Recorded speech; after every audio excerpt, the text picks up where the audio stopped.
La fórmula honestidad, austeridad y bienestar.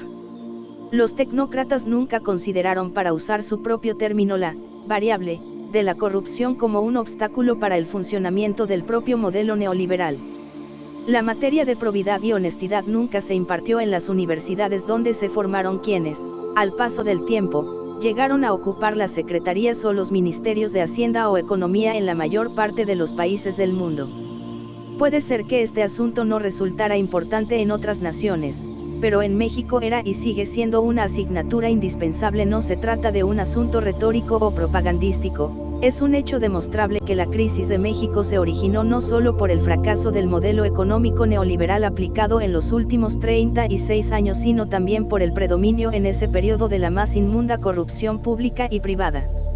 En otras palabras, como lo hemos repetido durante años, nada ha dañado más a México que la deshonestidad de los gobernantes y la pequeña minoría que ha lucrado con el influyentismo. Esa es la causa principal de la desigualdad económica y social, y, por extensión, de la inseguridad y de la violencia que padecemos. Por eso, cuando me piden que exprese en una frase cuál es el plan de nuevo gobierno, respondo: acabar con la corrupción y con la impunidad. Además, la corrupción no solo se debe combatir por razones morales, sino también por la gran cantidad de recursos que se ahorran y liberan para el desarrollo y el bienestar del pueblo. En vez de conseguir líneas de crédito para endeudar al país, como era la práctica neoliberal durante los periodos de crisis, nosotros optamos por intensificar el combate a la corrupción. En el primer año de gobierno logramos, entre otras medidas, eliminar la condonación de impuestos a grandes contribuyentes beneficiarios del influyentismo, reducir el robo de combustibles en 95% y establecer en la Constitución la tipificación de la corrupción como delito grave, pues no lo era, sin conceder al inculpado la posibilidad de obtener libertad bajo fianza. Ahora estamos mejorando nuestra recaudación de impuestos, procurando cobrar a grandes corporaciones nacionales y extranjeras que se las ingeniaban para no pagar sus contribuciones, lo que es lo mismo, para delinquir y gozar de impunidad. Hoy, la hacienda pública se está fortaleciendo mediante la fórmula de no permitir los fraudes fiscales. Un dato: aún con la crisis por la pandemia de COVID-19, los ingresos del gobierno federal al primer semestre de este año sumaron 1.856.246 millones de pesos, es decir, fueron 1.1% superiores en términos reales al mismo periodo del año pasado y 3% más en términos reales que lo estimado en la Ley de Ingresos de la Federación para este año. Estoy obligado a informar, por ética y honestidad, que en los dos últimos sexenios los grandes contribuyentes se beneficiaron con condonaciones por 366.174 millones de pesos y que solo 58 de ellos, de 1.000 millones a más, dejaron de pagar 189.018 millones de pesos. La lista de las corporaciones y los montos no cobrados es la siguiente. Condonaciones iniciativa privada, 2007 a 2018. Total 366.174 millones de pesos. Grupo Televisa 20.488 millones de pesos. Grupo Banamex 15.848 millones de pesos. Cemex 12.775 millones de pesos. Grupo Carso 10.292 millones de pesos. ICA 7.827 millones de pesos. Grupo Salinas 7.775 millones de pesos. Grupo Inbursa 7.344 millones de pesos. General Motors 6.230 millones de pesos. Grupo Bancomer 5.279 millones de pesos. Alfa SABDCV 4.090 millones de pesos. Volkswagen 4.058 millones de pesos. Productos Roche 4.005 millones de pesos. Grupo Lala 3.813 millones de pesos. Corporación Geo 3.788 millones de pesos. Servicios y asesoría para proyectos 3.640 millones de pesos. Grupo Ternium 3.181 millones de pesos. Procter & Gamble 3.161 millones de pesos. Protexa 3.129 millones de pesos. Mesement Holdings 2.717 millones de pesos. Grupo Noble 2.591 millones de pesos. Trademarks Europa 2.575 millones de pesos. HSBC 2.302 millones de pesos. Copamex 2.152 millones de pesos. Acerus SADCV 2.118 millones de pesos. GES Technologies SDRL DCV 2.116 millones de pesos. Hewlett Packard México 2.071 millones de pesos. Sabritas SDRL DCV 2.032 millones de pesos. De Acero 1.993 millones de pesos. Grupo Fármacos Especializados 1.953 millones de pesos. LPMSADCV 1.876 millones de pesos. Red Azteca Internacional 1.649 millones de pesos. Gemalto México 1.638 millones de pesos. Administradora de Valores Integrales 1.604 millones de pesos. Noble México Limited 1.561 millones de pesos. ArcelorMittal 1.539 millones de pesos. Halliburton 1.534 millones de pesos. Aero California 1.457 millones de pesos.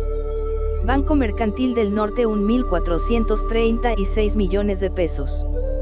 Chocolates Turín 1.421 millones de pesos. Grupo Mexicano de Desarrollo 1.365 millones de pesos. Grupo IBM México 1.322 millones de pesos. Grupo Cometra 1.316 millones de pesos. Controladora Comercial Mexicana 1.229 millones de pesos. AMSA 1.213 millones de pesos. Corporación Gouda 1.206 millones de pesos. Grupo Comercial Chedraui 1.191 millones de pesos. Central América Drilling 1.190 millones de pesos. Grupo Casa Saba 1.179 millones de pesos. Fábrica de Jabón La Corona 1.125 millones de pesos. Telecomunicaciones Controladora de Servicios 1.119 millones de pesos. Conservas La Costeña 1.119 millones de pesos. Grupo Palacio de Hierro 1.098 millones de pesos. Grupo Ford 1.080 millones de pesos. Grupo GNP 1.077 millones de pesos. Grupo Posadas 1.043 millones de pesos. Peninsula Drilling 1.040 millones de pesos. Nabors Drilling International Limited 1.027 millones de pesos. Merck Sharp and Dome de México 1.020 millones de pesos. Fuente Servicio de Administración Tributaria. Ahora, por el contrario, no existe el ofensivo privilegio de la condonación. Estamos cobrando deudas vencidas y no se tolera el fraude fiscal. Esto es posible cuando se actúa con integridad. Es imprescindible no permitir la corrupción al interior del gobierno para contar con autoridad moral y política. Por ejemplo, debemos seguirnos esforzando en ahorrar en los costos de construcción de obras públicas y en la contratación de servicios. La mejor demostración de las ventajas de esta estrategia se advierte con claridad en el comparativo de costos, calidad y tiempo, entre la construcción que realizan los ingenieros militares del Aeropuerto Civil de Santa Lucía, General Felipe Ángeles, y el fallido proyecto del aeropuerto de Texcoco. Esa obra, cancelada por decisión del pueblo, tenía un costo estimado, sin considerar otras pérdidas de más de 300.000 millones de pesos. En contraste, el Aeropuerto General Felipe Ángeles se construirá con menos de 80.000 millones de pesos, y aún sumando los 100.000 millones de costo por la liquidación a empresas que mantenían contratos en el proyecto de Texcoco, obtendremos un ahorro de alrededor de 125.000 millones de pesos. Por añadidura, la nueva terminal aeroportuaria será inaugurada antes de lo que los impulsores de la obra en Texcoco tenían programado terminar la suya. El Aeropuerto General Felipe Ángeles comenzará a operar el 21 de marzo del próximo año y el proyecto de Texcoco, de acuerdo con el programa, no iba a entrar en funciones sino hasta 2025, siempre y cuando alcanzara el presupuesto y se cumpliera con el tiempo estimado de construcción. Asimismo, es necesario seguir ahorrando en adquisición de los bienes e insumos que el gobierno compra a proveedores, como es el caso de medicinas, materiales de curación, equipos médicos, gas, gasolinas, diésel, carbón y papelería. Para ello es preciso mantener las prácticas de compras consolidadas y de la centralización de todas las adquisiciones, antes en la Oficialía Mayor de la Secretaría de Hacienda y Crédito Público y, de acuerdo con la nueva reforma administrativa, en la SFP. Se trata, pues, de convertir la honestidad en forma de vida y de gobierno, al contrario de lo que sostenían los políticos del neoliberalismo en el sentido de que la corrupción era parte de la cultura del pueblo mexicano. Nosotros postulamos que la mayor riqueza de México es la honestidad de su pueblo. Esa honestidad es un gran tesoro, la virtud que nos está permitiendo disponer de recursos económicos para el desarrollo y combatir la infelicidad que por décadas ha sido impuesta a los pobres y desposeídos mediante las medidas, amargas pero necesarias, que fueron aplicadas con el verdadero propósito de favorecer a unos cuantos. En fin, es demostrable que no permitir la corrupción y la impunidad ayuda a liberar fondos para el desarrollo. Esta decisión fundamental del gobierno es moralmente indispensable y constituye una fuente adicional de ingresos para fortalecer la hacienda pública. Cuando entregó el gobierno del estado en Tabasco, el general revolucionario Francisco J. Mújica informó que a pesar de haber recibido vacas las arcas públicas, construyó en apenas un año escuelas, caminos y otras obras, y hasta dejó dinero en caja. Señaló que lo había logrado por la simple moralidad, y gracias a algunas pequeñas reformas. Es público y notorio que desde mi toma de posesión se puso en práctica una política diferente. El primer día me trasladé al Palacio Legislativo de San Lázaro, en compañía de mi esposa, en un automóvil austero y sin el aparato del Estado Mayor Presidencial ni la hasta entonces habitual parafernalia del poder. Posteriormente, en Palacio Nacional, atendí a los jefes de Estado e invitados especiales y en el Zócalo capitalino me dirigí al pueblo para prometerle no mentir, no robar, no traicionar y dar cumplimiento a 100 compromisos básicos. Sabíamos, como ya he dicho, que cambios debían hacerse y comenzamos la obra de transformación.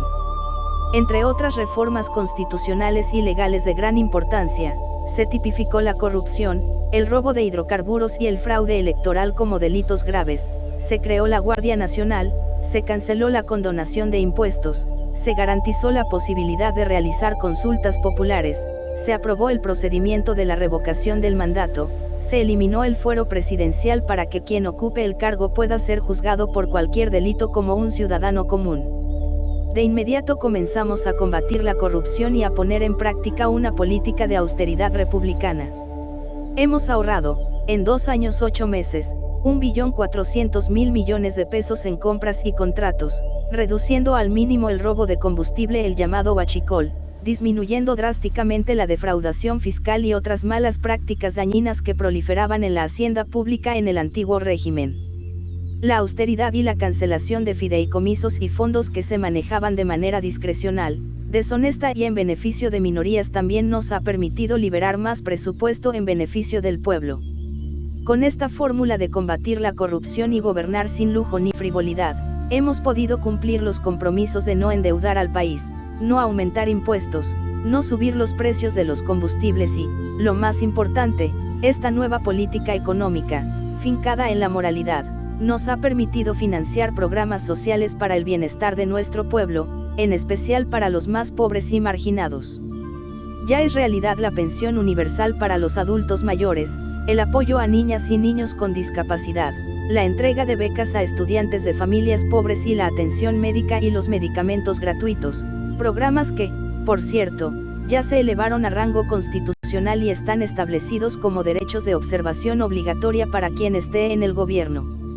Además de estas acciones, desde el principio emprendimos el apoyo al campo, se ayuda de manera directa con recursos económicos a productores y pescadores, se restablecieron los precios de garantía, se están sembrando árboles frutales y maderables en 1 millón de hectáreas, se entregan fertilizantes a todos los productores de Guerrero, 340.460, Puebla, Tlaxcala y Morelos, 62.536. 1.800.000 jóvenes han trabajado como aprendices con una percepción de un salario mínimo.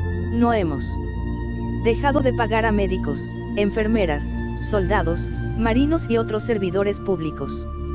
En 2 años 8 meses ha aumentado el salario mínimo en 44%, en términos reales, como no sucedió en los últimos 36 años del periodo neoliberal ni en épocas anteriores, se canceló la mal llamada reforma educativa, y 56.000 comités escolares formados por maestros, alumnos y madres y padres de familia ya reciben de manera directa el presupuesto para el mantenimiento de las escuelas. No han faltado los libros de texto para el nivel básico y la educación media superior y se trabaja en mejorar sus contenidos. Están terminadas o en proceso de construcción o instalación 140 universidades públicas. Hemos aumentado en 9.370 las becas de posgrado e investigadores para llegar a un total de 125.816 y recientemente se amplió al doble el número de médicos que recibirán una beca para cursar una especialidad en el país o en el extranjero. 83.779 comunidades ya cuentan con conexión a Internet. El año próximo serán 122.000 y en 2023 la red cubrirá todo el territorio nacional. Sigue en expansión el Banco del Bienestar, para el cual se han construido, hasta ahora, 1.029